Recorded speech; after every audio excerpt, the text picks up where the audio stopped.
예, 안녕하세요. 우체국 장애인서비스과장 오두순이라고 합니다. 반갑습니다. 예, 참여해주셔서 감사하고요. 오늘 이제 시작하기 전에 두 가지만 좀 말씀드릴게요. 제가 오늘 이 1시간 내외 시간을 위해서 오늘 기차를 9시간 탑니다. 제가. 예, 굉장히 중요하다고 생각이 들어서 외워드리고 또 하나는 제가 그 역에서 올 때 들었는데 오늘 이 강의를 들으시려고 제주도에서 특별히 김포공항까지 오시고 복잡한 길로 오신 분이 3분 계시다고 해서 혹시 어느 분들이신가요? 예, 감사합니다. 와주셔가지고. 네. 사업 설명을 지금 드릴 건데 아마도 어제 김미옥 교수님 강의도 있으셨었고, 그래서 아마 내용적인 부분에서 제가 더 디테일한 설명보다는 좀 더 브로드하게 저희가 이제 올해 최종적 통합돌고 서비스 사업을 하는 부분에 대해서 설명을 좀 드리고, 그리고 저희가 지금 진행되고 있는 상황들을 알려드리면 이제 이 부분에 대해서 어떻게 서비스를 이제 협회 쪽에서 개별 수요 쪽에서도 어떻게 접근을 하실지 그 부분에 대한 좀 생각을 가지실 수 있을 것 같아서 오늘 이 시간을 가지게 되었습니다. 그래서 자리 만들어주신 이제 회장님 포함 이제 협회분들께도 감사를 드리고요. 그리고 이제 제가 좀 말이 빠른 편인데 일단 수업 통역해주시는 선생님께 양해를 살짝 받고 제가 눈치 보면서 속도를 좀 조절을 하도록 하겠습니다. 네, 최종적 발달장애 통합돌봄 서비스 기본적인 개요 말씀드리겠습니다. 제가 지금 서비스 과정을 온 지 6개월 정도가 됐어요. 근데 제가 처음 이제 작년 이제 하반기 때 이제 과에 왔을 때도 그렇고 지금도 그렇고 제가 이 과에 와서 제일 1순위 사업이 지금 최종적 통합돌봄 사업입니다. 아마 이제 현장에서는 이미 알고 계실 거예요. 많이 들으셨고, 근데 이게 도대체 어떻게 되는지 그 부분에 대해서 조금 설명드리겠습니다. 최종적 발달장애 통합돌봄 서비스는 이게 22년도에 이제 법이 개정이 돼서 최종적 통합돌봄 서비스를 한다는 게 이제 개정이 됐습니다. 발달장애법에서. 그래서 올해 6월에 이제 정확히 6월 11일 날 이제 시행이 되고요. 시행되는 부분에 있어서 기본적인 대상자로서 이제 도전행동, 이제 자해, 타해, 아마 이미 현장에서도 이게 저희가 별도로 서비스를 한다고는 하지만 이미 어느 정도 경험을 해보셨을 겁니다. 그래서 이 발달장애인분들 같은 경우에는 도전행동 때문에 실제 장애인 관련된 많은 서비스들이 그나마 만들고 있는데도 불구하고 충분히 이용을 못하신 분들도 있습니다.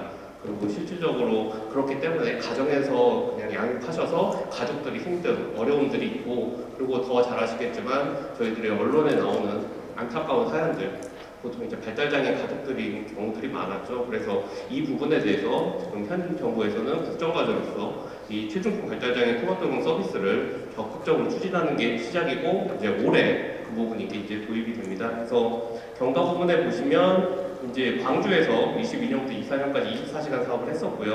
그리고 서울에서도 챌린지 사업, 서울만이 아니라 대전, 다른 지역 일부에서도 이제 비슷한 시범 사업들을 이제 낮 활동 중심으로 했었고, 이제 말씀드린 것처럼 22년도에 국정과제로 지정이 돼서 저희들이 추진하고 준비를 해왔고, 이제 올해 그런 부분이 있습니다. 사업에 대해서는 아마도 기본적으로 어제 김 교수님께서도 말씀을 해주셨기 때문에 아시는 내용입니다. 참고로 이 자료 사진 찍으시는데요, 자료 드리고 갈 거예요. 그래서 자료 그냥 받으셔서 편하게 보시면 되고 오늘은 그냥 설명만 드리셔도 될 것 같습니다. 그래서 3가지 사업으로 저희가 하는데요. 가장 큰 게 아시겠지만 현재 경제 상황이라든가 많이 어려운 부분에서 정부 지출, 그러니까 정부에서 예산을 배정하고 하는 부분이 좀 많이 증가폭이 줄은 부분들이 있습니다. 하지만 장애인 부분에 대해서만큼은 현 정부에서 굉장히 관심을 갖고 적극적으로 투자를 하려고 하고요. 여기 보시면 아시겠지만 3가지 사업 합쳐서 700억이 넘습니다. 근데 이게 실질적으로 순중 사업이죠. 아까 앞서서 이제 실장님께서도 좀 설명해 주시죠. 그때 잠깐 들었는데 저희들이 굉장히 어려운 부분이 각각 사업 필요성 부분도 있지만 기재부에서 예산 가는 게 솔직히 쉽지 않습니다. 그거에 대한 타당성도 해가지고 왜 이걸 하느냐, 그리고 어찌 보면 기존에 있던 사업 같은 경우는 증액이 오히려 쉬운데 없던 거를 새로 시작하는 것은 정말로 쉽지가 않습니다. 근데 700억 사이즈의 사업이 신규로 들어간다. 이거는 솔직히 굉장히 정책적 의제라든가 기재부에서도 많이 힘을 실어주고 있는 사업이라고 이해해 주시면 될 것 같고요. 그래서 3가지 카테고리, 주간그룹, 이제 정확히 이제 그룹형, 개별형, 그리고 24시간형 이제 3가지 사업으로 저희가 운영을 할 거고, 이제 여기에 이제 표시를 이따가 조금 설명을 드리겠지만 저희가 또 의미 있게 들어간 게 교육이라던가 전문수당 부분이 이게 확보가 됐습니다. 마지막 정부안 마지막 예산안이 확정이 될 때 그 부분에 대해서는 일단 조금 더 설명을 드리겠습니다. 그래서 그룹형 같은 경우는 현재 그 주간활동 서비스에서 주간활동 서비스에서 저희들이 그 1인 집중 부분이 있잖아요. 그 부분하고 디테일에서 아주 많이 차이는 없습니다. 하지만 그 부분인 걸 좀 더 확장하는 부분으로 해서 이제 저희들이 1,500분에 대한 서비스 부분을 바우처 형식으로 진행이 되는 거고요. 개별형에 대해서도 이제 낮 활동인데 이건 이제 저희들이 최종적 기준을 이제 조만간 오픈이 될 겁니다. 지금 그 부분에 대해서 저희들이 500분에 대해서 전국적으로 하게 됩니다. 앞에 그룹형과 이제 개별형 같은 경우는 저희가 지역별 그리고 전국에 계신 발달장애인 분들의 숫자에 맞춰서 숫자가 아마 다를 겁니다. 말 그대로 좀 발달장애인 분이 많이 계신 이제 서울이라든가 경기 쪽은 조금 더 많은 분들에 대한 배정이 되고 상대적으로 적은 분들에 대해서는 적은 지역에 대해서는 상대적으로 적게 됩니다.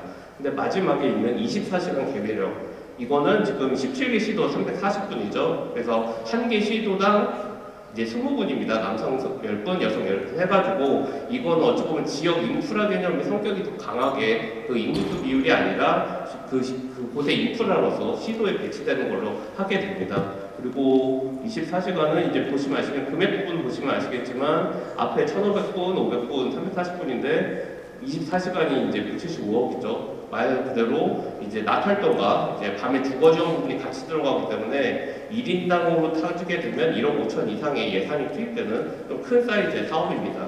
그래서 저희들도 이 부분에 대해서 저희들도 더 세심하게 지금 제도 설계 부분을 지금 같이 진행을 하고 있는 상황입니다. 조금 더 이제 각각에 대해서 설명을 좀 드리겠습니다.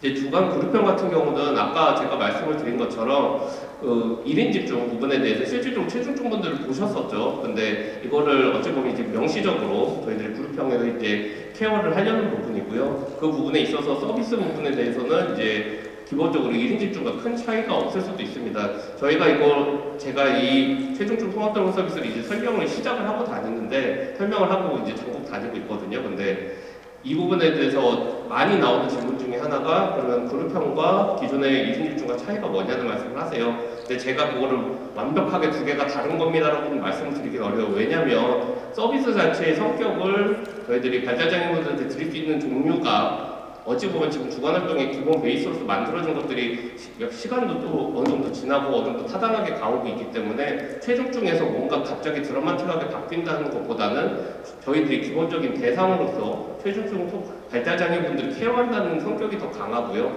다만 그렇다고 해서 완전히 똑같으냐 그건 아닙니다. 저희가 기본적으로 안에 내부를 들여다보면 저희들이 인정 기준이라던가 그리고 실질적인 서비스에 대한 내용에 대한 차이점들을 조금씩 보려고 하고 더 큰 것은 저희가 첫 해에는 아마 단가 자체는 그룹형과 1인 집중이 같을 겁니다. 150%. 근데 저희가 내년, 내후년으로 가게 되면 이 부분에 있어서 차이가 발생하는 쪽으로 그러니까 어찌 보면 선택과 집중을 조금 더 최종적으로 가는 쪽으로 예산 확보라든가 설계를 그렇게 할 예정이기 때문에 지금 당장은 보다는 올해는 어쨌든 사업의 시행인 거고 이제 이 이후에는 저희들이 조금 더 확장을 말씀드리고 싶습니다. 저희가 이제 아직 오픈은 안 됐는데 저희가 지금 최종적 발달장애인 선정 기준 아까 잠깐 말씀을 드렸는데 저희가 그러면 현재 지금 26만 넘는 이제 발달장애인 분들 중에서 그럼 최종중에 해당되는 분들이 어느 숫자 정도가 될 것인가? 저희가 그 숫자를 지금 잡고 있는데 당연하지만 이게 100% 완벽한 자료는 아닙니다. 왜냐하면 전수조사가 아니라 이쪽 부분 아카데믹하게 보고 연구를 한 거기 때문에 하지만 저희가 지금 현재 봤을 때는 6,000분은 넘는 걸로 지금 생각이 듭니다. 그러면 이제 6,000분이 넘는다는 뜻은 다르게 얘기하면 저희가 올해 이제 사업 아까 앞장에서 보여드렸지만 총 3가지 사업 유형으로 했을 때 인원이 2,000분이 조금 넘습니다. 그 말뜻은 올해 최종적 발달장애인 분들을 전부 커버할 수는 없다는 거죠. 올해 사업만으로. 뒤집어 얘기하면 내년, 내후년 이 사업은 계속 그 대상자분들 케어를 충분히 할 수 있는 쪽으로 확장성으로 갈 거기 때문에 제가 아까 말씀드린 것처럼 올해 시작은 런칭하는 부분이 좀 더 포커싱이 있고 사업의 디테일이나 확장성은 내년, 내후년에 더 커질 수 있다는 걸 말씀을 드립니다. 해서 1,500분에 대해서 말씀을 드렸고 아마 서비스의 디테일은 아까 말씀드린 대로 1인 집중 부분이랑 아마 해서 실제 운영하고 계신 분들은 실제 대상자가 최종적이라는 부분으로 들어오시는 거고 아마 바로 하시기는 오히려 이게 제일 좀 접근성을 씌우실 겁니다. 실제 케어하시는 부분에 있어서는. 근데 제가 이후에도 말씀드리겠지만 최종적 통합도를 보면 조금 더 가치관과 그런 확장성은 조금 더 24시간 개별형이 높다는 걸 좀 말씀드리겠습니다. 통역하시는데 괜찮으신가요? 네, 감사합니다. 네, 다음 개별형에 대해서 말씀드릴게요. 개별형은 아마 최종적 선정 기준을 했을 때 그냥 최종적 발달 장애인이 그냥 발달 장애인이다 OS가 아니고요. 그 안에서 저희가 정량 형성을 해서 점수가 저희를 세팅을 하려고 합니다. 그렇게 되면 그 최종적 발달 장애인에 속하시는 분들 중에서도 24시간형 그리고 개별형, 그룹형에 해당하는 분들이 좀 차이가 있을 겁니다. 그러니까 예를 들어서 최종적 도전 행동이 많이 심하신데 그 정도성이 그래도 차이가 있지 않습니까? 그래도 조금 2, 3인 그룹형을 했을 때 커버 가능하신 분은 앞서 설명드렸던 그룹형을 이용을 하실 거고요. 말 그대로 1대1 전담 부분이 필요하다 하면 이제 개별형으로 저희들이 좀 배분을 아마 하게 될 겁니다. 그리고 이제 그 도전 행동이 심한 데다 추가적으로 환경적 요인으로 인해서 아무래도 실질적으로 집에서 더 이상 커버하기 어려운 분들이 계시지 않습니까? 그런 분들 같은 경우는 이제 24시간형으로 저희들이 배정을 할 수 있는 쪽으로 하게 되고 그거의 선정에 대해서는 저희가 지금 지자체랑 그리고 발달지원센터 오늘 아마 발표는 따로 없으시긴 한데 지금 저희 발달지원 관련돼가지고 장애인개발 발달지원 센터장님도 오셨습니다. 그래서 잠깐 인사하실래요? 예, 센터장님 최용선 센터장님 오셨거든요. 그래서 센터 쪽에서 이 부분에 대해서 많이 전문적 역량으로 커버를 해주실 거기 때문에 그런 부분에 대해서 저희들이 맞춤형으로 최종적 발달장애인 안에서도 나눈다는 성격보다는 어떤 서비스가 더 필요한 부분으로 저희들이 매칭을 해드린다는 성격에서 저희들이 사업을 분류를 한 거고 그에 따라서 지금 진행을 하려고 합니다. 그래서 개별형 같은 경우도 서비스 내용 자체는 그룹형과 유사하게 갈 거지만 제가 말씀드린 대로 그 발달장애 도전 행동이라던가 그 최종적인 선정 기준에 대한 점수 그런 부분들이 합쳐졌을 때 저희들이 대상으로서 하게 되고 그분들이 이제 500분에 대해서 서비스를 조금 이루게 가려고 지금 준비를 하고 있습니다. 이게 실제 이거는 참고 예시인데요. 아마 이거 어제 김용 교수님이 얘기는 해주셨을 거예요. 근데 제가 여기서 조금 더 설명을 드리고 싶은 건 서울에서 지금 챌리티 사업으로 어느 정도 사업을 하고 있죠. 아마 복지관 중심으로 좀 진행이 되고 있을 겁니다. 그런데 아마도 이 부분이 이제 서울 쪽만 좀 복지관 중심이고 다른 지역은 아마 아닐 거고 이게 지금 활동 부분이 서울에 보시면 이제 특이사항 여기 참고로 넣어놓은 걸 보시면 리프레시 데이라고 운영 시간을 보시면 수요일이 빠져 있어요.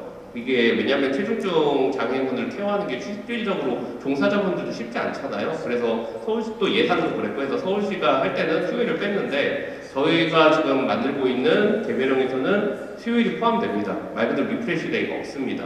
그 이유는 말씀드린 것처럼 그런 리프레시 데이가 부모님들 입장에서는 실질적으로 자녀 케어에서 하루가 빠지니까 아르바이트도 하기 어려운 어찌 보면 약간 어정쩡한 모습이 되는 단계들도 지적을 하시더라고요. 그래서 하되 저희들이 대신 종사자분들에 대한 숫자라든가 예산 지원은 더 크게 갈 거기 때문에 이게 운영이 되고 그리고 하나 더 말씀드리고 싶은 건 아까 제가 서두에 잠깐 말씀드린 저희가 예산 부분에서 조금 더 신경을 썼다고 하는 게 종사자 부분들에 대한 교육과 처우 개선입니다. 그래서 아까 그룹형은 바우처로 운영이 되는데 지금 개별형과 24시간 같은 경우는 저희가 기본적으로 예산으로서 다 진행을 하는데 그 부분에 있어서 종사자에 대한 전문수당 부분이 올해 확보가 됐고요. 아마 5만 원 정도로 시작은 할 겁니다. 하지만 그 의미는 조금 이따 또 추가 설명드리고 그리고 교육비로 저희가 4억 원을 확보를 했습니다. 그래서 이 최종적 발달장애인분들을 실제 종사자분들이 지속적으로 보시려면 이분들 경험을 해보셔야 되잖아요. 그냥 갑자기 채용되셔가지고 하면은 솔직히 하루 이틀 보시거나 길면 일주일 보시고 하면 도망가실 거예요. 예, 워낙 경험해보지 못했으니까. 저 같은 경우도 여기 와서 제일 먼저 방문했던 데가 광주, 아까 말씀드린 광주 최중증 통합돌봄 서비스를 갔었고 그리고 긴급돌봄 같은 데를 갔을 때 최중증 발달장애인 분들을 직접 보거나 아니면 이제 녹화한 영상으로 많이 봤습니다. 쉽지 않습니다, 진짜로. 그렇기 때문에 이분들에 대해서 더 나은 케어라든가 이해를 위해서는 교육이 굉장히 중요하고 이 부분은 여기 시설협회에서도 이제 오늘 이전에 저희들하고 면담을 했을 때도 이 부분에 대한 중요성을 말씀을 해주셨어서 저희들이 그 부분을 최대한 담으려고 해서 다행히 교육 부분을 담아서 저희가 장애인 개발원 그리고 저희가 보건복지 인력개발원 쪽으로 인재개발원 쪽으로 해가지고 좀 프로그램을 이 부분을 좀 만들고 있습니다. 해서 실질적으로 조금 더 전문화된, 특화된 능력을 갖고 최종적 발달장애인들을 케어할 수 있는 쪽으로 그렇게 종사자분들에 대한 것도 챙기려고 하고요. 그게 아시겠지만 시너지가 될 수 있을 거라고 생각이 듭니다. 종사자분들의 역량이 높아지면 이 업무의 부분에 대해서 전문성도 가지시고 그에 따라서 당연하지만 조금 더 나은 페이에 대한 요구들이 있을 거고 그게 아까 말씀드린 대로 전문수당이 일단 5만 원으로 시작을 하지만 제가 아까 말씀드렸죠. 예산은 신규로 넣고 빼고가 어렵지 들어간 다음에는 저희들이 타당성이나 에비던스가 있으면 확장하는 부분은 가능합니다. 5만 원으로 시작을 하지만 저희가 그 부분에 있어서도 조금 더 처우개선으로 나갈 수 있는 부분들이 있기 때문에 그 부분에서 저는 조금 의미가 크다 그렇게 조금 말씀을 드리겠습니다.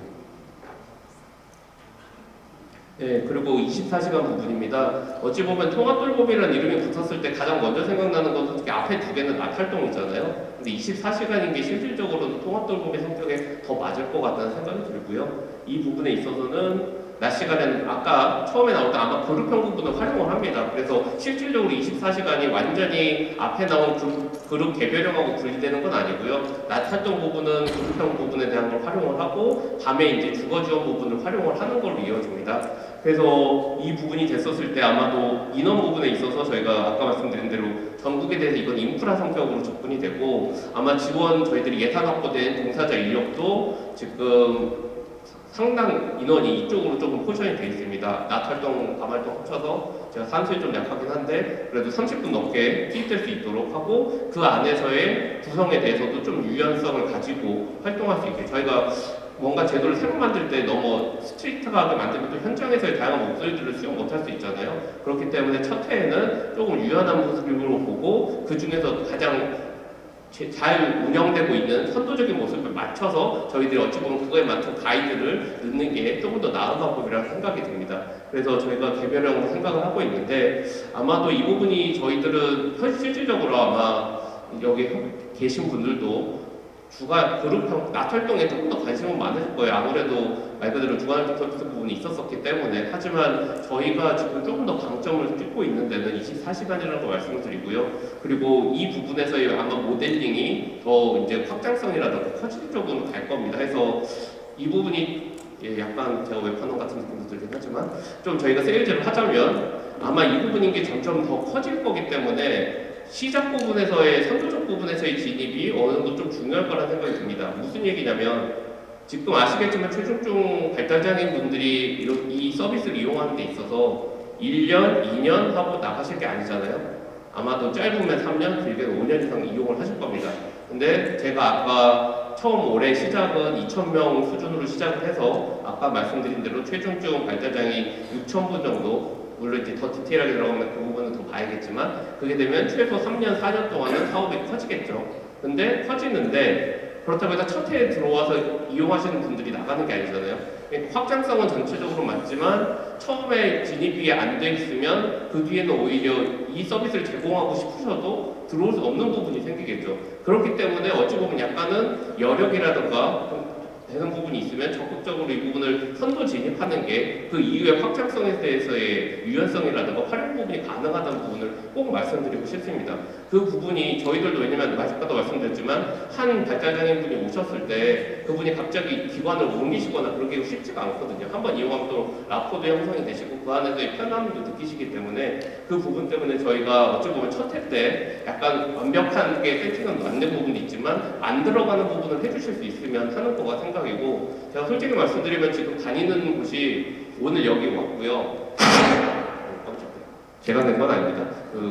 지난주에 복지관협회 행사가 있어서 거기 갔다 왔습니다. 그래서 저희들이 봤을 때 실무자로서 저희들이 봤을 때 이 서비스가 제일 제대로 이루어질 수 있는 곳이 어딜까를 생각해 보면 오늘 이 자리에 여기 참석해 주신 분들과 그리고 복지관 분들이 제일 복지관이 가장 그래도 이상적으로 서비스에 대한 노하우라든가 경험들이 있기 때문에 가능할 거라고 생각이 들어요. 그런 면에서 제가 봤을 때 한쪽이 다 한다가 아니라 양쪽에서의 다양한 모습들과 좀 잘하시는 쪽이 들어와 주시면 저희들이 그거를 대표적 모델로 해가지고 조금 더 살을 붙이고 그리고 잘못된 부분을 고쳐갈 수 있는데 그런 쪽에서 이제 목소리를 내시려면 뒤집어 얘기하면 안에 인볼브가 안 되고 밖에서 얘기 나오시면 그거는 큰 영향을 솔직히 적죠. 상대적으로 영향은 안에서 직접 참여하시면서 목소리를 내주시는 게 좋고 실제 저희가 이 사업을 준비하고 있으면서도 지역적 센터들도 많이 만났는데 제일 목소리를 많이 내주시는 분들이 광주랑 서울이세요. 이유는 해보셨잖아요. 해보셨으니까 어느 부분들이 개선돼야 되고 어느 부분들이 보완돼야 된다.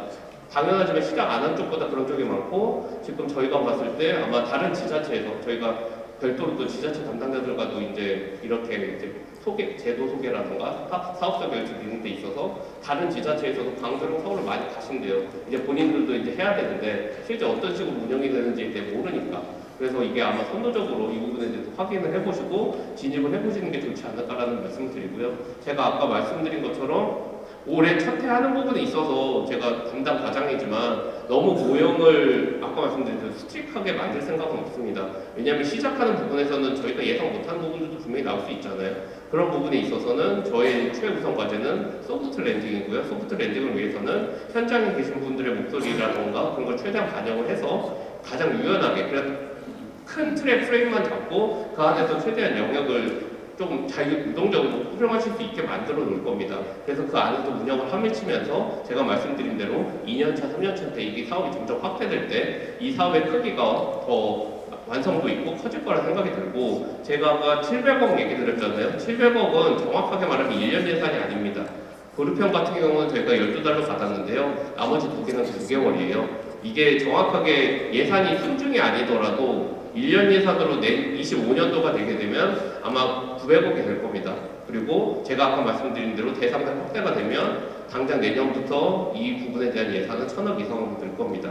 그런 부분에 있어서 저희들이 계속적으로 이 사업을 우선적으로 볼 거고, 제가 추가적으로 잠시만요. 시간이 제가 참고로 1시간으로 알고 있는데 1시간은 못해요. 그리고 식사하셔야죠. 제일 중요한 거는 제일 좋은 강의는 제가 알기로 제일 좋은 강의와 제일 좋은 과장에 대해서 어디서 들었는데 제일 좋은 과장은 없는 과장이고요.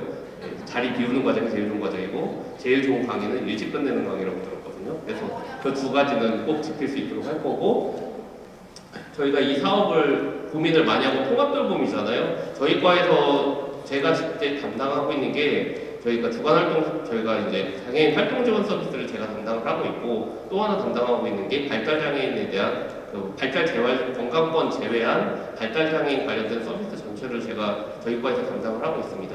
그래서 저는 이 통합돌봄을 했었을 때 어떤 모습을 그리고 있냐면, 조금 더 큰 그림으로 생각을 하면 통합돌봄이라는 게 아까 말씀드린 대로 낮 활동만 하고 이제 24시간을 제가 빼먹을 뻔했네요. 24시간은 참고로 주말은 아닙니다. 월요일부터 금요일까지고 주말에는 원가족으로 먹기를 합니다. 저희가 그냥 일반 시설과 다른 점은, 시설은 이제 한번 들어가시면 그냥 365일 계시는 거잖아요. 하지만 이 통합돌봄 서비스의 큰 목적은 그 지역사회로의 복지 부분과 가족들에 대한 지원 부분이 굉장히 큽니다. 그렇기 때문에 주말 시간에 있어서는 원가족으로 보내고 나머지 시간, 월요일부터 금요일까지 시간만을 이제 이 24시간을 보내는 거고, 그렇기 때문에 가족들에 대해서나 보호자에 대해서도 저희들이 교육이라던가 준수사항들을 많이 할 겁니다. 실제 서울시에서도 챌린지 사업을 할 때 어려운 부분이 이제 발달장애인 분들을 직접 케어하는 부분도 어렵지만 그 가족분들하고의 소통이 어려운 부분이라는 걸 많이 들었어요. 아무래도 실질적으로 협조해 주셔야 되는 부분들이 있는데 그 부분이 약한 것들.